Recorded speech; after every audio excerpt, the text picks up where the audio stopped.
Hello, everyone. Welcome back to the English Practice Podcast. My name is Sophie, and it is absolutely wonderful to have you with us today. And I'm Ryan. It's great to be back here with you, Sophie, and with all of our amazing listeners around the world. Seriously, your energy and your comments always make our day. They really do. It feels like we have this big, friendly, global classroom. And today, Ryan, we have a topic that is just so incredibly important for everyone learning English, especially if you're a beginner. That's right. Today, we're going to talk about jobs, work, your career. Whatever you call it, it's a huge part of life.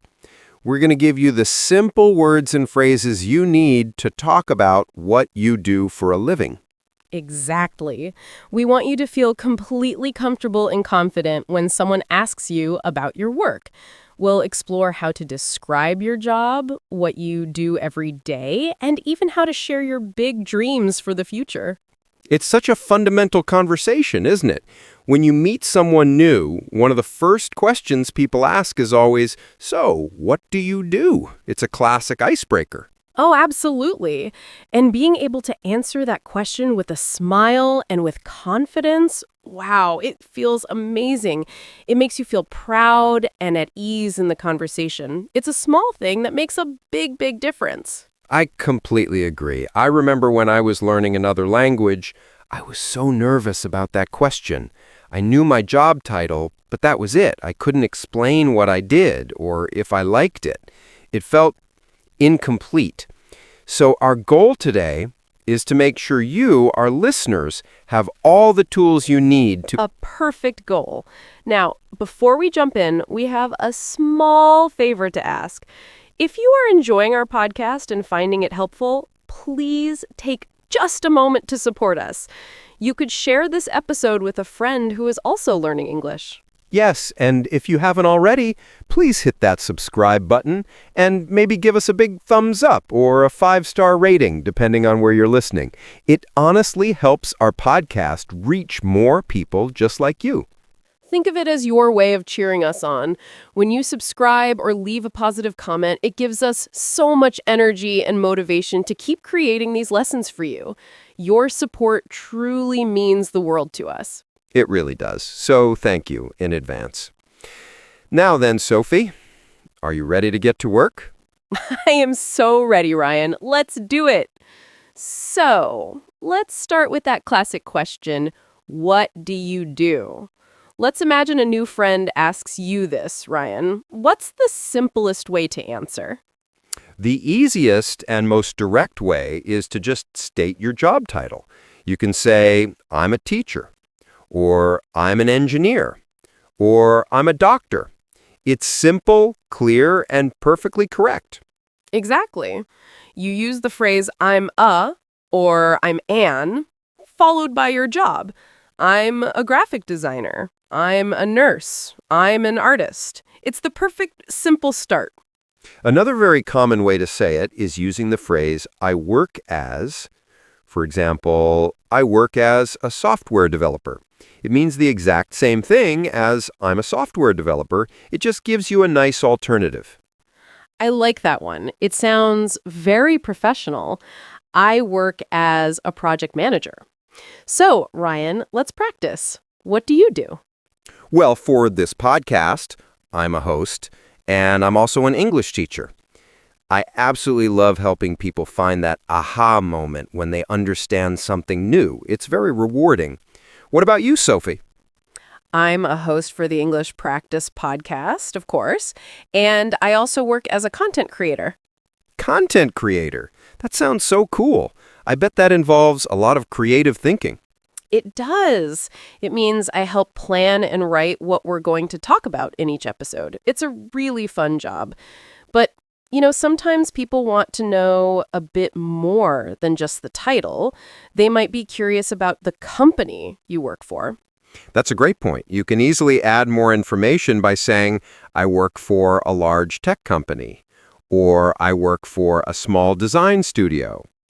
Or you can be more specific. I work for Google, or I work at a local hospital. We usually use work for when we talk about the company's name and work at when we talk about the place. I work for Toyota. I work at a Toyota factory. A very helpful tip. But what about all the people who don't have a traditional boss? People who work for themselves. Ah, yes, the entrepreneurs and freelancers. In that case, you can say, I'm self-employed, or I'm a freelancer. For example, I'm a freelance photographer. This means you are your own boss, which sounds both exciting and a little scary. For sure. So once you've said your title and where you work, the conversation can get even more interesting when you talk about what you actually do, your responsibilities. Yes, this is where you paint a picture for the listener. A great professional-sounding phrase is, I'm responsible for. For example, a manager might say, I'm responsible for a team of 5 people. That's a great one. Or an accountant could say, I'm responsible for managing the company's finances. A simpler way to say it is, my main task is to... For me, as a teacher, I could say, my main task is to prepare lessons and teach English to my students. I love that. It's so clear. For me, as a content creator, I could say, my main job is to make learning English fun and easy to understand for our listeners. And you do a fantastic job of that, Sophie. So you see, once you start adding these details, a simple answer becomes a great conversation. But of course, once you say what you do, people get curious about what your day looks like. Yes, exactly. They want to imagine you at work. So a great place to start is with your hours. You could say, I work from 9 a.m. to 5 p.m. That's the classic 9 to 5 job. Right. Or if your hours change, you could say, I work in shifts. Many people in hospitals or restaurants work in shifts. Or you might be lucky and have flexible hours, which means you have some choice about when you start and finish. Ooh, I love flexible hours. So after the hours, you can walk them through your day. What do you do in the morning? For many people, it starts with the same 2 things. Let me guess. Emails and coffee. You got it! You could say, the first thing I do when I get to work is check my emails. Or, every morning, my team has a short meeting to plan our day. Meetings, the famous part of so many jobs. Then you can talk about your main tasks. After our morning meeting, I start working on my projects. And don't forget the best part of the day. Lunch? Lunch, of course.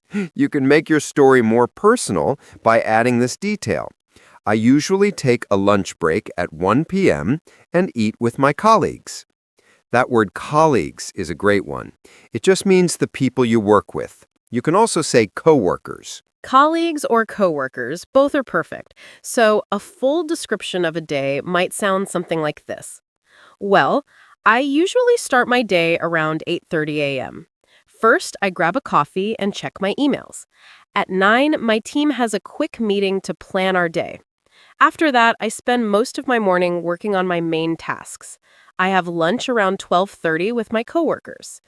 In the afternoon, I usually have 1 or 2 more meetings and I write reports. I try to finish up by 5:30 p.m. That's such a perfect example, Sophie. It gives a really clear picture. And it's so interesting how different our days can be. My day, as a teacher, is full of classes and talking with students, while an accountant's day might be very quiet and focused on numbers. And of course, where we work makes a huge difference to our day, too. That's a perfect transition, Ryan.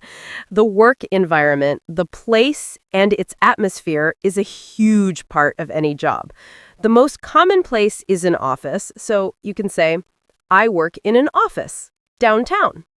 But that's changing. So many people now can say, I work from home, or I work remotely. Or they might have a hybrid job, which is a mix. I work from home 3 days a week and go to the office 2 days a week. And of course, lots of jobs aren't in an office at all. A chef works in a kitchen, a mechanic works in a garage, a gardener works outdoors. The world is full of different workplaces. But what about the feeling of the workplace, the atmosphere? Ah, yes. Is it formal or informal?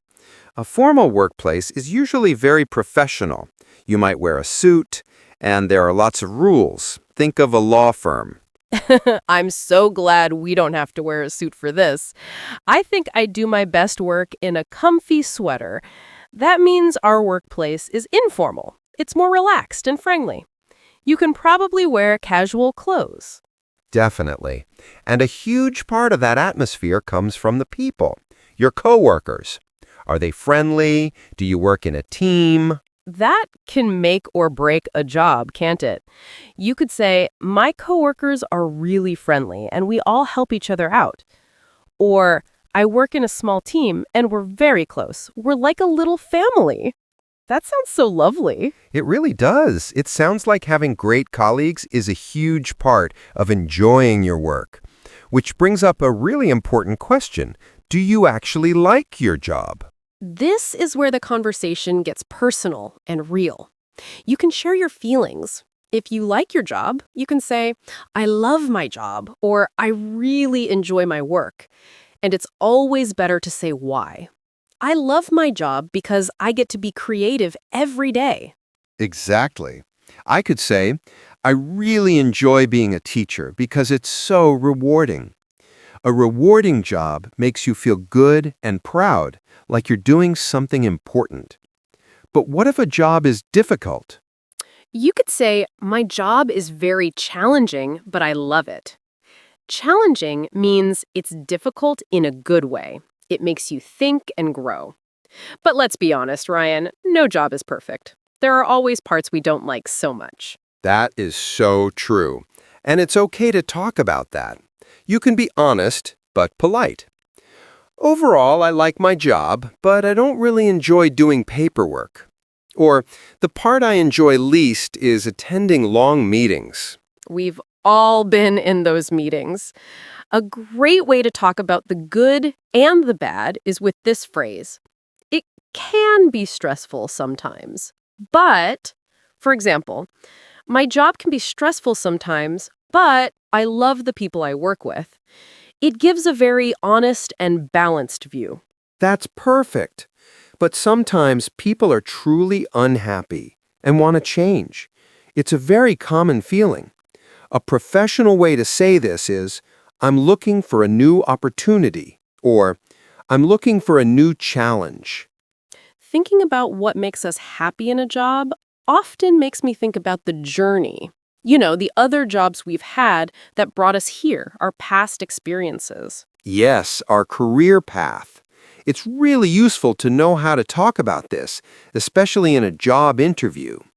You can use the phrase, I used to work as, for example, I used to work as a waiter in a restaurant. Or you can say, before this job, I was a student and I had a part-time job at a bookstore. But what's even more powerful than saying the job title is saying what you learned. Excellent point. It shows how you've grown. In my last job, I learned a lot about customer service. Or, my first job taught me how to manage my time. What was your first ever job, Sophie? My very first job was working as a cashier in a small grocery store.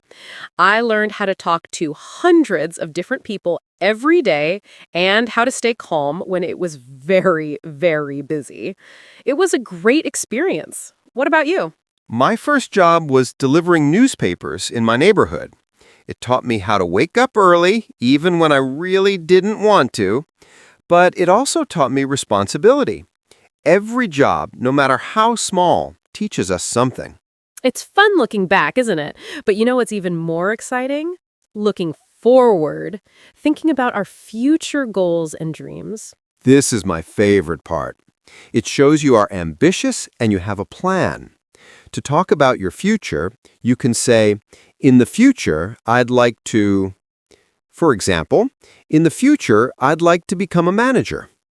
Or you can talk about your goals. My goal is to become an expert in my field, or I hope to open my own coffee shop one day. And a big part of that is learning new skills. I'm planning to take a course in digital marketing to help me reach my goal. That shows you're serious about your future. Now, for the most exciting question of all, Sophie, what is your dream job? The job you would do if anything was possible? Ooh, I love this question. My ultimate dream job, I think it would be to host a travel show, to explore different cultures, try new foods, and share those beautiful stories with the world. That would be absolutely amazing. Sophie, that is the perfect job for you. I can totally see you doing that. My dream job, I think it would be to write a book that inspires millions of kids to love reading and learning. That's a beautiful dream, Ryan. It suits you perfectly. See, talking about dreams is so much fun. I love hearing about people's dreams. And that's the key, isn't it? Being a good conversationalist isn't just about talking about yourself, but being genuinely curious about the other person. Exactly. So you need to know how to ask the questions too. We already know the first one. What do you do? After they answer, you can keep the conversation going with follow-up questions. A great simple one is, oh, that's interesting. Do you enjoy it? It shows you're listening and that you care. Another good one is, how long have you been working there? And my personal favorite is, what's the most interesting part of your job? People's answers can be so surprising. That is a great one. Or you can ask, what's a typical day like for you? With just these few questions, you can turn a simple exchange into a wonderful, warm conversation. Wow, Ryan, we have really journeyed through the entire world of work today, haven't we? We sure have. And we hope that all of you listening now feel much more prepared and confident to have these conversations in English. Remember, practice is what makes the difference. Try to use some of these phrases this week. And please remember that talking about work is about so much more than vocabulary. It's about connection. When you share your story and listen with interest to someone else's, you build a bridge between you. And that is the true heart of communication. So beautifully said, Sophie. Now, before we say goodbye, if you enjoyed this episode of the English Practice Podcast, please don't forget to subscribe and share it with anyone you know who is learning English. And please leave us a comment below. We would absolutely love to hear from you. Tell us, what do you do and what is the best part about your job? Or if you don't have a job yet, tell us your dream job. We read every single comment and we can't wait to learn more about you. Thank you all so much for joining us today. It was a pleasure to spend this time with you. Keep practicing, keep learning, and we'll talk to you in the next episode. Bye-bye. Bye-bye.